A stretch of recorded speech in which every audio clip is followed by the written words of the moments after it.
Hi everyone, welcome to another episode where we're going to be seeing clips from Just John. And as he leaves a spiral roundabout joining the M1, he notices a merging turn. John switched on to these also, and he keeps his distance, and it's a good job. If things are done properly, the grey BMW should fall into line behind the black Range Rover, but they don't.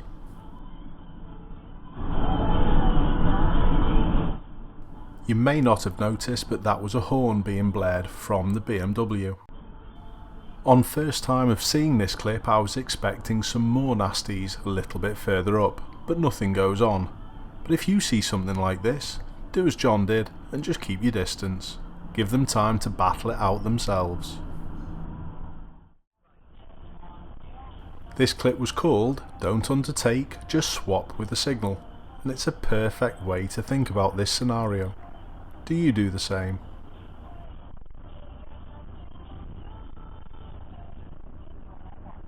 Professional drivers should come up with easy solutions like this, and this one's a brilliant one. Try it yourself next time you're in the same situation. A lack of signalling shows a lack of awareness for people around you. I know you can read what the lorry does, but honestly, if you get a chance, put one on, because it helps. Remember, 2 signals the lorry was turning right would have been better than just the one.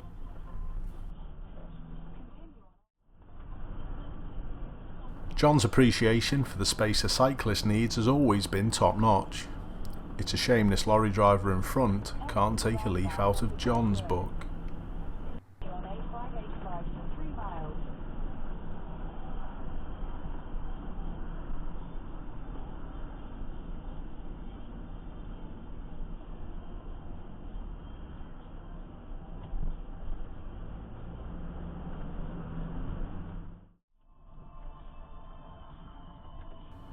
This clip shows something simple and something that should be obvious to all road users. We all know it's not though. Try and keep the traffic flowing for everyone. Turn right onto Tewkesbury Road, A4019.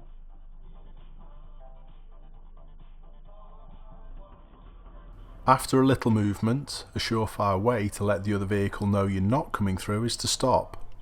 There's no need to flash a set of lights.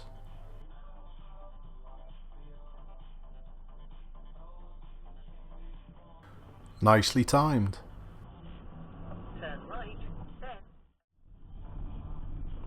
Another testing road for John making his deliveries.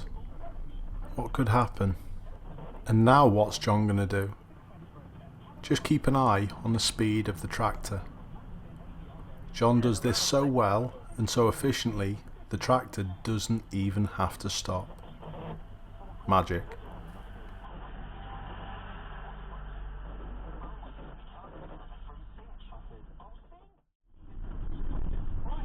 I only realised when putting this video together that this clip was actually the clip prior to the one we saw before. It's the same road, just a minute or so earlier. And something similar went on or goes on in this clip. The only difference is that the vehicle stops, although they don't have to. I suppose if you're used to driving on these roads, this action becomes quite second nature. For some though, this wouldn't be easy whatsoever. People have problems reversing into bays, let alone up a tight, narrow country road. Nice fix again though, John. And don't forget, there's probably going to be a tractor appearing round the corner very shortly. I always like to try and play this game also. John susses out the bus is a potential risk up ahead. He might have to move round.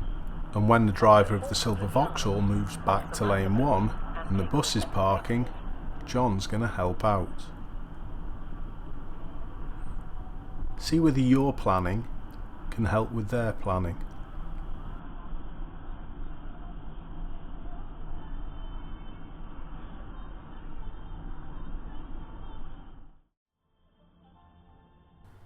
There's not much good about this clip. Not from John, but the filtering motorcycles aren't picking a good time to do this.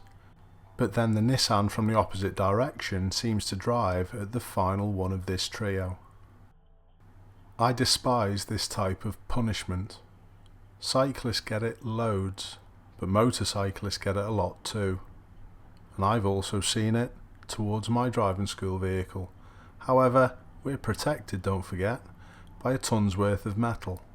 People on two wheels aren't. Look at the silver car 2 in front using the right turn box from the opposite direction. Now the red one in front's going to copy as well.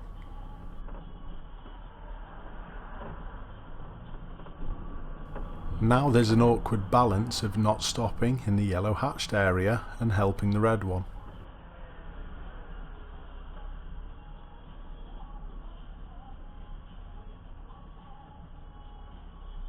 Sorted that as well. This clip's lovely to see.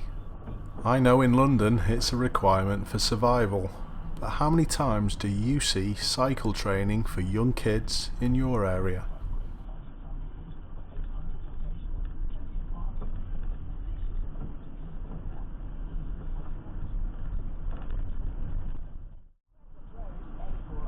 This is another classic clip of a pedestrian putting a motorist at danger.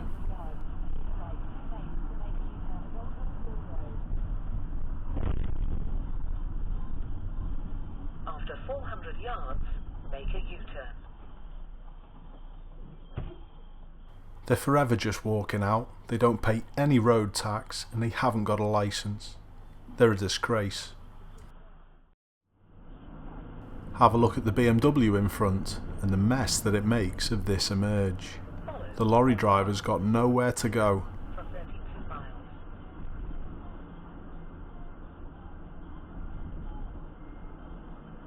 That's a classic case of arrive then look. I'd like you to keep an eye on the kid on the right hand pavement for this clip.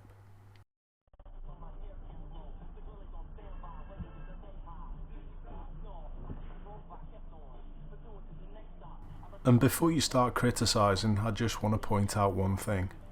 None of us know whether this kid was just daydreaming, or whether there's something much more serious going on in this youngster's life.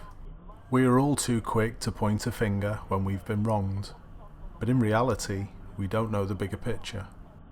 So when another road user does something wrong around you, try not to take it personally. Cut them a little slack, and try and make their day just that little bit better. And I'm sure John will back me on this because I see it in every single one of his clips that he sends me. It's nice to be nice. Keep safe and I hope to see you next time.